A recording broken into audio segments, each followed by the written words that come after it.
आप सुन रहे हैं cognitive psychology mind and brain की हिंदी ऑडियो बुक समरी। यह कहानी है हमारे दिमाग की, उस अद्भुत मशीन की जो हमें सोचने, समझने, याद रखने, फैसले लेने और सपने देखने की ताकत देती है। ये कहानी है संज्ञानात्मक मनोविज्ञान की, जो ये जानने की कोशिश करती है कि आखिर हमारा मन कैसे काम करता है और ये दिमाग के उस जटिल जाल से कैसे जुड़ा है जो हमारी खोपड़ी के अंदर छिपा है। ये किताब हमें एक ऐसी यात्रा पर ले जाती है जहां हम समझते हैं कि कैसे हम किसी नौकरी के इंटरव्यू में बैठे होते हैं तो हमारा दिमाग कितने सारे काम एक साथ कर रहा होता है। सुनना, देखना, याद करना, सोचना, भावना को संभालना और सही जवाब देना। ये सब संज्ञान है जो हमारी मानसिक गतिविधि का नाम है।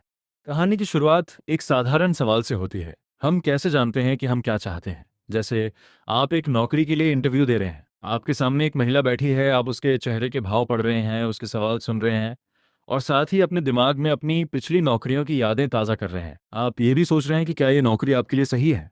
क्या आपको यहाँ शिफ्ट होना चाहिए? क्या सैलरी काफ़ी होगी? ये सब कुछ एक साथ हो रहा है। यही है संज्ञानात्मक प्रक्रिया और ये किताब इन्हीं प्रक्रियाओं को समझने की कोशिश है। इस यात्रा को समझने के लिए हमें पहले ये जानना होगा कि यह सब कैसे शुरू हुआ। 1879 में जर्मनी के लीपजिग में विल्हेम वुंड नाम के एक वैज्ञानिक ने पहली आधुनिक मनोविज्ञान प्रयोगशाला स्थापित की। उनका मानना था कि हमारी चेतना, यानी हम जो महसूस करते हैं, को रसायन विज्ञान की तरह छोटे छोटे तत्वों में बांटा जा सकता है। जैसे रसायन ये अणुओं को तोड़ते हैं, वैसे ही वुंड संवेदनाओं और भावनाओं को तोड़ना चाहते थे। उनके एक अमेरिकी शिष्य एडवर्ड टिचनर ने इस दृष्टिकोण को और आगे बढ़ाया। लेकिन इस पद्धति में एक बड़ी कमी थी। वे आत्मनिरीक्षण इंट्रोस्पेक्शन पर निर्भर थे, यानी लोगों से पूछते थे कि वे क्या सोच रहे हैं। पर यह तरीका भरोसेमंद नहीं था, क्योंकि हर व्यक्ति अपने अनुभवों को अलग तरह से बयान करता था और कई बार हम अपने दिमाग की गहरी प्रक्रियाओं को जानते ही नहीं। इसी दौरान अमेरिका में विलियम जेम्स ने एक अलग रास्ता अपनाया। उन्होंने कहा कि हमें ये देखना चाहिए कि हमारी मानसिक गतिविधियां काम कैसे आती हैं, यानी उनका कार्य फंक्शन क्या है। ये फंक्शनलेस दृष्टिकोण था जो डार्विन के विकासवाद से प्रभावित था। इसने जानवरों के व्यवहार के अध्ययन को भी प्रेरित किया। फिर आया व्यवहारवाद, बिहेवियरिज्म का दौर। जॉन वॉटसन और बीएफ स्किनर जैसे वैज्ञानिकों ने कहा कि मन के अंदर की बातें देखी नहीं जा सकती, इसलिए हमें सिर्फ बाहर दिखने वाले व्यवहार, यानी उद्दीपन, स्टिमुलस और प्रतिक्रिया, रिस्पॉन्स पर ध्यान देना चाहिए। उन्होंने चूहों और कबूतरों पर अद्भुत प्रयोग किए, लेकिन भाषा, स्मृति और निर्णय लेने जैसी जटिल मानसिक प्रक्रियाओं को समझाने में वे असफल रहे। जब नोम चॉम्स्की ने स्किनर किताब की आलोचना की तो साफ हो गया कि व्यवहारवाद की सीमाएं हैं। तब हुई संज्ञानात्मक क्रांति। 1950 टू 1960 के दशक में कंप्यूटर का आविष्कार हुआ और वैज्ञानिकों को एक नया मॉडल मिल गया। मन भी एक तरह का कंप्यूटर है जो सूचनाओं को ग्रहण करता है, स्टोर करता है और उन पर प्रक्रिया करता है। हर्बर्ट साइमन, एलन नेवेल और नोम चॉम्स्की जैसे विद्वानों ने यह दिखाया कि कैसे हम मानसिक प्रक्रियाओं को कंप्यूटर प्रोग्राम की तरह समझ सकते हैं। अब वैज्ञानिक व्यवहार को सिर्फ देखने के बजाय उसके पीछे चल रही आंतरिक प्रक्रियाओं का अध्ययन कर लगे। लेकिन क्या मन को केवल कंप्यूटर सॉफ्टवेयर की तरह देखना सही है? आखिर दिमाग तो मांस और रक्त से बना है, सिलिकॉन चिप नहीं। यहाँ एक महत्वपूर्ण अंतर समझना जरूरी है, विश्लेषण के स्तर, लेवल ऑफ एनालिसिस का। जैसे किसी इमारत को हम एक स्तर पर ईंट पत्थर से समझ सकते हैं और दूसरे स्तर पर उसकी वास्तुकला, आर्किटेक्चर से। दोनों स्तर अलग अलग हैं, लेकिन दोनों जरूरी हैं। ठीक वैसे ही हम मानसिक गतिविधि को एक स्तर पर सूचना प्रसंस्करण के रूप में समझ सकते हैं और दूसरे स्तर पर दिमाग की भौतिक संरचना के रूप में। ये दोनों एक दूसरे की जगह नहीं ले सकते, लेकिन एक दूसरे के पूरक हैं। यही कारण है कि आज के संज्ञानात्मक मनोविज्ञान में दिमाग की जानकारी को भी उतना ही महत्व दिया जाता है। अब आते हैं उन मूलभूत घटकों पर जिनसे मानसिक गतिविधि बनती है। पहला है प्रतिनिधित्व, रिप्रेजेंटेशन, यानी हमारे दिमाग में जानकारी को स्टोर करने का तरीका। जैसे किसी चीज़ की तस्वीर, डिपिक्शन और उसका शब्दों में वर्णन, डिस्क्रिप्शन, दो अलग अलग प्रारूप फॉर्मेट है। दूसरा है प्रक्रिया, प्रोसेस, यानी इन प्रतिनिधित्वों पर किए जाने वाले संचालन, जैसे उनकी तुलना करना, उनमें बदलाव करना या नए निष्कर्ष निकालना। ये प्रक्रियाएं क्रमबद्ध, सीरियल या समानांतर पैरेलल हो सकती हैं। दिमाग की सबसे बड़ी खूबी यह है कि ये बड़ी बड़ी समस्याओं को छोटे छोटे मॉड्यूल्स में बांटकर हल करता है। एक बड़ी चुनौती थी संरचना, प्रक्रिया, व्यापार, बंद, स्ट्रक्चर, प्रोसेस, ट्रेड ऑफ। उदाहरण के लिए सॉल स्टर्नबर्ग का प्रयोग। लोगों को संख्याओं की एक सूची याद कराई जाती थी, फिर एक संख्या दिखाकर पूछा जाता था कि क्या वो सूची में थी। उन्होंने पाया कि जितनी लंबी सूची उतना अधिक समय लगता था। इससे उन्होंने निष्कर्ष निकाला कि हम सूची को एक एक करके स्कैन करते हैं, सीरियल सर्च। लेकिन दूसरे वैज्ञानिकों ने दिखाया कि अगर हम मान लें कि सूची एक संग्रह है और सभी की तुलना एक साथ पैरेलल की जाती है, तो भी लंबी सूची में ज्यादा समय लगेगा, क्योंकि सबसे धीमी तुलना को इंतजार करना पड़ेगा। इस तरह एक ही व्यवहार को अलग अलग संरचनाओं और प्रक्रियाओं से समझाया जा सकता है। यहाँ दिमाग की जानकारी ही सही रास्ता दिखा सकती है। अगर हम जान लें कि दिमाग का कौन सा हिस्सा कैसे काम करता है, तो हम ये तय कर सकते हैं कि कौन सा सिद्धांत सही है। अब दिमाग के अंदर झांकते हैं। दिमाग बना है अरबों न्यूरॉन से। ये छोटी छोटी कोशिकाएं होती हैं जिनमें डेंड्राइट सूचना लेने वाले, एक्सॉन सूचना भेजने वाले और सिनैप्स जोड़ होते हैं। जब एक न्यूरॉन फायर होता है तो वह न्यूरोट्रांसमीटर छोड़ता है जो अगले न्यूरॉन को उत्तेजित या बाधित कर सकता है। यही प्रक्रिया हर मानसिक गतिविधि की आधारशिला है।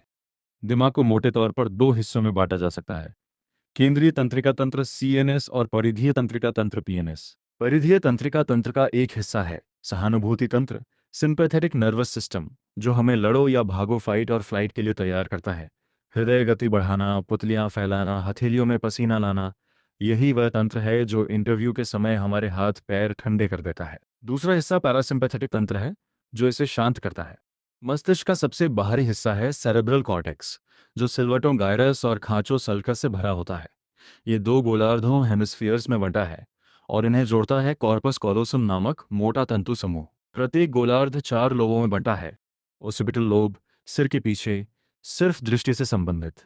गिरने पर तारे दिखना इसी लोब के सक्रिय होने का नतीजा है। टेम्पोरल लोब कानों के पास, दृश्य स्मृति, भाषा समझ, वर्निक एरिया और भावनाओं में महत्वपूर्ण। पैरिएटल लोब सिर के ऊपरी पिछले हिस्से में स्थान स्पेस की जानकारी, स्पर्श संवेदनाएं, सोमैटोसेंसरी कॉर्टेक्स और गणितीय सोच में। आइंस्टीन का ये हिस्सा सामान्य से 15% बड़ा था। फ्रंटल लोब माथे के पीछे, कार्यों की योजना बनाना, भाषा उत्पादन, ब्रोका एरिया, ध्यान, कामकाजी स्मृति, वर्किंग मेमोरी और व्यक्तित्व का केंद्र। इन लोबों के अलावा मस्तिष्क के गहरे हिस्सों में कई महत्वपूर्ण संरचनाएं हैं: थैलेमस सूचनाओं का स्विचबोर्ड, ध्यान का नियंत्रक; हाइपोथैलेमस शरीर के तापमान, भूख प्यास, यौन व्यवहार का नियंत्रण, हार्मोन का प्रबंध; हिप्पोकैम्पस नई यादें बनाने में केंद्रीय भूमिका; एमिगडाला भावनाएं, विशेषकर भय और यादों को भावनात्मक रंग देना; बेसल गैंग्लिया आदतों का निर्माण और गतिविधियों की योजना; ब्रेनस्टेम नींद, जागरूकता और रेटिकुलर फॉर्मेशन। ये सब मिलकर एक जटिल नेटवर्क बनाते हैं। अब सवाल यह है कि इन सब के बारे में हम कैसे जान सकते हैं। वैज्ञानिक विभिन्न तरीकों का उपयोग करते हैं और सबसे महत्वपूर्ण है अभिसारी साक्ष्य, कन्वर्जिंग एविडेंस, यानी अलग अलग तरीकों से मिले नतीजे एक ही निष्कर्ष की ओर इशारा करें। पहले हैं व्यवहार विधियां। इसमें प्रतिक्रिया समय, रिएक्शन टाइम और सटीकता, एक्यूरेसी मापी जाती है। उदाहरण के लिए, याद की गई सूची में आइटम जितने अधिक उतना अधिक समय, यह हमें बताता है कि दिमाग में कितनी प्रक्रियाएं चल रही हैं। हालांकि इन तरीकों में सीलिंग इफेक्ट जब काम बहुत आसान हो, फ्लोर इफेक्ट बहुत कठिन और स्पीड एक्यूरेसी ट्रेड ऑफ जल्दबाजी में गलती जैसी समस्याएं हो सकती हैं। साथ ही प्रयोगकर्ता की अपेक्षा, एक्सपेरिमेंटल एक्सपेक्टेंसी और कार्य की मांग, टास्क डिमांड्स भी परिणामों को प्रभावित कर सकते हैं। दूसरे हैं सहसंबंधी तंत्रिका विधियां, कोरिलेशनल न्यूरल मेथड्स। ये दिखाती हैं कि कौन से दिमागी हिस्से किसी कार्य के दौरान सक्रिय होते हैं। इनमें प्रमुख हैं ईईजी और ईआरपी, सिर पर इलेक्ट्रोड लगाकर विद्युत गतिविधि रिकॉर्ड करना। इनकी समय रिजोल्यूशन, टेम्पोरल रेजोल्यूशन बहुत अच्छी है मिलीसेकंड में, लेकिन स्थानिक रेजोल्यूशन, स्पेशल रेजोल्यूशन कमज़ोर है। एमईजी चुंबकीय क्षेत्र मापता है, स्थानिक रेजोल्यूशन बेहतर है लेकिन महंगा। ईईटी रेडियोधर्मी ट्रेसर इंजेक्ट करके रक्त प्रवाह मापना, यह आक्रामक है और समय रिजोल्यूशन कमजोर, 40 सेकंड। एफएमआरआई चुंबकीय क्षेत्र से ऑक्सीजन युक्त रक्त के प्रवाह को मापता है। यह अब सबसे लोकप्रिय है, समय रिजोल्यूशन लगभग 6 सेकंड, स्थानिक रिजोल्यूशन कुछ मिलीमीटर। नुकसान: महंगा, शोर, संकीर्ण ट्यूब। ऑप्टिकल इमेजिंग डीओटी निकट अवरक्त प्रकाश से रक्त प्रवाह मापना, सस्ता लेकिन सिर्फ कॉर्टेक्स की सतह तक सीमित। इन सब की एक सीमा यह है कि ये केवल सहसंबंध दिखाते हैं, कारण नहीं। अधिक सक्रियता का मतलब अधिक प्रक्रिया नहीं भी हो सकता। किसी विशेषज्ञ का दिमाग कम सक्रिय हो सकता है। तीसरे हैं कारणात्मक तंत्रिका विधियां, कॉजल न्यूरल मेथड्स। ये सीधे यह स्थापित करती हैं कि कोई दिमागी क्षेत्र किसी कार्य के लिए आवश्यक है। न्यूरोसाइकोलॉजिकल अध्ययन, मस्तिष्क क्षति वाले रोगियों का अध्ययन। यदि किसी क्षेत्र को नुकसान से कोई क्षमता खत्म हो जाती है तो वह क्षेत्र उस क्षमता के लिए आवश्यक है, लेकिन क्षति अक्सर व्यापक होती है और दिमाग अन्य हिस्सों से क्षतिपूर्ति कर सकता है। ट्रांसक्रेनियल मैग्नेटिक स्टिमुलेशन टीएमएस, सिर पर कॉइल रखकर चुंबकीय क्षेत्र से दिमाग के एक छोटे हिस्से को अस्थायी रूप से निष्क्रिय करना। ये बहुत प्रभावी है, लेकिन केवल सतही क्षेत्रों तक सीमित। दवाएं किसी विशिष्ट न्यूरोट्रांसमीटर सिस्टम को बाधित करके देखना कि किस प्रक्रिया पर असर पड़ता है। उदाहरण, नॉरएड्रेनालाइन रोकने वाली दवा से भावनात्मक यादों का लाभ समाप्त हो जाता है। चौथे हैं मॉडलिंग। इसमें प्रक्रिया मॉडल प्रोसेस मॉडल होते हैं जो बॉक्स एंड एरो डायग्राम से क्रमबद्ध प्रक्रियाओं को दर्शाते हैं। लेकिन ये समानांतर प्रक्रिया और सीखने को नहीं पकड़ पाते, इसलिए न्यूरल नेटवर्क मॉडल, कनेक्शनिस्ट मॉडल विकसित हुए जो न्यूरॉन्स के समान इकाइयों और उनके बीच भार वेट का उपयोग करते हैं। ये सीख सकते हैं, सामान्यीकरण कर सकते हैं और क्षति के प्रति सहनशील होते हैं। इनमें इनपुट लेयर, हिडन लेयर और आउटपुट लेयर होती है और जुड़ाव के भार वेट ही प्रतिनिधित्व रिप्रेजेंटेशन होते हैं। इन सभी विधियों का उपयोग करके वैज्ञानिक पृथक्करण डिसोसिएशन और सहसंबंध एसोसिएशन स्थापित करते हैं। पृथक्करण का मतलब है कि एक कार्य दूसरे को प्रभावित किए बिना प्रभावित होता है। यह अलग अलग प्रक्रियाओं का सबूत है। दोहरा पृथक्करण, डबल डिसोसिएशन और भी मजबूत सबूत है। उदाहरण, शब्दों को दोहराने से मौखिक जानकारी बाधित होती है लेकिन दृश्य स्थानिक जानकारी नहीं, और इसके विपरीत मार्ग खोजने से दृश्य स्थानिक स्मृति बाधित होती है लेकिन मौखिक नहीं। यही दोहरा पृथक्करण है जो बैडली हिच मॉडल में दो अलग अलग वर्किंग मेमोरी बफरों का प्रमाण है। ये सब जानने के बाद हम समझ सकते हैं कि कैसे हमारा दिमाग नौकरी के इंटरव्यू जैसी जटिल परिस्थिति में काम करता है। हम पहले प्रत्यक्षण परसेप्शन से जानकारी लेते हैं, फिर ध्यान अटेंशन उस जानकारी को चुनता है, जैसे इंटरव्यूअर के चेहरे के भावों पर ध्यान लेकिन पेट की आवाज को अनदेखा करना। हम दीर्घकालिक स्मृति, लॉन्ग टर्म मेमोरी से पिछले अनुभव और ज्ञान को निकालते हैं।